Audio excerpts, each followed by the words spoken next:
Guys, അപ്പോൾ ദാ ഈ നിൽക്കുന്ന സ്ഥലം കണ്ടത് ഞങ്ങളുടെ തറവാടിൻ്റെ പുറകുവശാട്ടോ. ഇവിടെ കഴിഞ്ഞ മഴയ്ക്ക് നമ്മുടെ വയനാടൊക്കെ ദുരന്തം ഉണ്ടായ സമയത്ത് തന്നെയാണ്. ആ മഴയ്ക്ക് ഇവിടെയുള്ള മണ്ണെല്ലാം ഇടിഞ്ഞ് ഇങ്ങനെ പോയിരുന്നു. ഇത്രയും ഭാഗം വരെ ഇവിടെ മതിലായിരുന്നു. അപ്പോൾ അത് കഴിഞ്ഞ് മഴയൊക്കെ കഴിഞ്ഞേരെ ബാക്കിയൂടെ ഇടിച്ച് ഈ സ്ഥലം ഇങ്ങനെയാക്കി.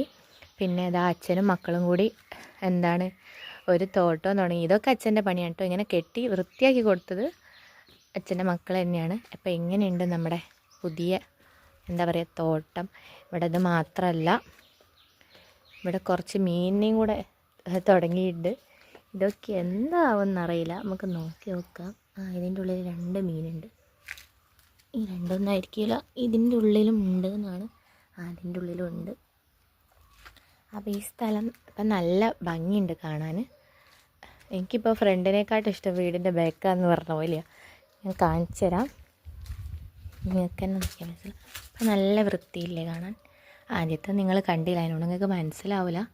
എന്നാലും പണ്ടത്തിനെക്കാട്ടും എന്തോ ഒരു ഭംഗി ഇപ്പോൾ ഈ സ്ഥലത്തിന്.